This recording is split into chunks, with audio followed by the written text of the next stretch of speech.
Well, it's Saturday, March the 27th, and we're here at the big spring event for Real Food Tulsa and Raw Food Rehab, and we have guests. People are just arriving right and left, but I thought I'd go ahead and bring you in and show you some of our guests. And of course, they've already been eating, so some of the food is not, it's already been picked over, but we have a few people that found their seats, and they're eating their raw food already. Let's go see what we can find over here. Yeah, we didn't have as great a turnout as I would have hoped, and the reason is because, well, there's not much left, guys. It's a Saturday at lunchtime. I took photographs of this before it got obliterated, but it's a Saturday, it's beautiful. I'm sure people are working in their gardens, but I mainly wanted to make this video because we're going to film Wendi Dee telling her story of transformation. So my name is Wendi Dee. I was born a vegetarian, forced to eat meat until I was in 7th grade, and then my mother just finally decided that I wasn't going to die. I hadn't died at that point, so she stopped forcing me to eat meat, and I guess I just always knew that there was something about food that made me feel good or didn't make me feel good, and so that's why I had stopped eating meat, because it didn't make me feel good when I ate it. Plus, it just, the smell of it, the taste of it, I just was never very into it. And so off and on over the years, I went from vegetarian to vegan, and my health kept getting worse and worse and worse. I started putting on weight. I had migraines, debilitating migraines from a very young age, probably when my teenage, probably around 12, 13, the migraines started. And I had depression off and on, pretty severe, right before I went raw. I had heart palpitations, problems with my heart, digestion problems, just a whole list of problems. And the doctors always said, oh, there's nothing wrong with you because my blood tests will come back okay. Borderline thyroid problems, but you're okay. And so I got to 227 pounds, and I was severely depressed, very unhappy with my life, everything. It just felt like my mother had passed away from cancer. Everyone was so thin around me, and I was the only one eating healthy. And it just was frustrating because how could I, who was so interested in health, be so unhealthy? And everybody else around me is eating fast foods, fried foods, big plates of food, and yet they're so thin. And so I just decided one day I'm just going to eat the way nature intended us to eat. You know, the way nature wanted us to eat. You know, pick it off the plant and just eat it that way. And so that was the beginning of my journey back to health. Prior to that, I had been eating organics, whole foods, vegan foods, but they were cooked and it wasn't working for my body. Some people can switch from eating meats and dairies to a cooked vegan diet and return to health and have great luck with it. But for me, it wasn't working for my body. And so until I stopped cooking my food, I was unwell. But then once I stopped cooking my food, eating the same exact foods, just not cooking them anymore, all of a sudden the weight started to drop away. And by the time I did it gradually, over the span of maybe 6 months, I just started eliminating things that I knew probably weren't that good for me, like the rices. I would cook a lot of rice because I loved Indian foods.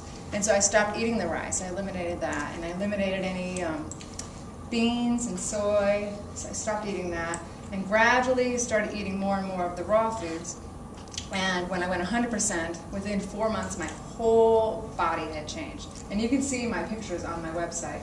You can see when I hit the 4 months 100% raw, I look like a completely different person. It's something about you retain water when you eat cooked food for some reason. And so within 4 months of eating 100%, I was a completely different person. And some people will say, oh yeah, you dropped a lot of weight. But the weight loss was very gradual. And so it wasn't like within that 4 months I had lost the bulk of my weight, because I didn't. It was just something physically changed. My cells had restructured themselves or something with the raw food. And so I became passionate about helping other people find out this information that I had wished I had known my entire life. Had somebody approached me when I was a young teenager, wanting to be so healthy, always wanting to eat the way that was best for my body, had somebody approached me then, I would have had all of those years of my life without depression, without migraines, without all kinds of health problems. And so I feel really passionate about getting the information out there for anybody who's looking for the information. And I feel compelled to do it for free because a lot of people are struggling with so many things in their life. They shouldn't have money be one thing to help, keep them. You can hear the studies that definitely supposition. Everyone's just theorizing. Nobody knows. Did man? I mean, obviously we got from that point to this point. So were we stunted all of those years before eating the meat and nothing changed?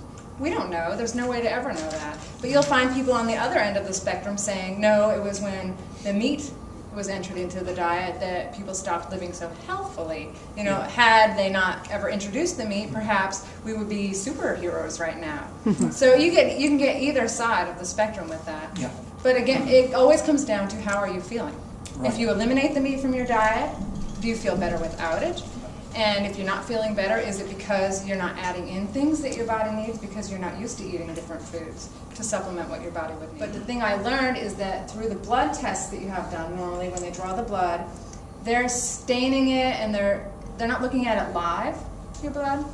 They're looking for specific things, and things will not show up in your blood work unless your body has gone to an extreme and it cannot rebalance itself. The blood is always going to be trying to compensate for any imbalances in your body. And so what they're seeing is the blood compensating for problems. Only when the blood can no longer compensate are the problems being visible in the blood work. And so that's the problem. If you're not feeling well and your blood work is coming back saying you're fine, don't believe that you're fine. If you're not feeling well, there's something going on in your body, and you've got to figure out what it is. Just start experimenting with yourself in any way you can. Your instinct will usually point you in the right direction if you can just quiet yourself down enough to know what to look for. So don't trust the blood work all the time. If it says it's normal and you're not feeling well, then there's something going on. The more you surround yourself with the information, with the photos of the food is beautiful. You will be drawn to eating it more. And realizing that you're worth it, the time that you would put into looking up recipes, trying recipes on your own, realizing that you are worth that above anything else, then why would you want to do anything else? You would just want to. If I go to McDonald's and say, don't cook the hamburger, that's rule, right? Only kidding. Only kidding. I'm just giving you a hard time. But having been through the Lyme's disease experience and having really studied massively and in depth, and I know you're not ready to talk about it, it did not cause you to lose any confidence in staying 100% raw or vegan. I mean, you still believe that? Not at all. I know based on the way my body responded to the raw food diet. Because again, I was eating a healthy cooked diet, extremely healthy cooked diet, and my body was not doing well. And I know instinctively that eating the way that nature grows things, that's the way we are meant to eat as human beings. Perhaps there are imbalances in our body and we have to move outside of the raw diet occasionally to get ourselves back into balance because our body's not balanced enough. Then that's a different thing. That's kind of like a medicine kind of approach to it. But overall, yes, especially if you're born healthy.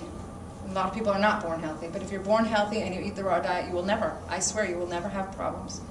But as we get older and we start learning about it, then yeah, there are problems that we had prior to that. And the raw diet can't fix it immediately. You have to juggle with it for a while. So that's why some people do struggle with it. But if you just stick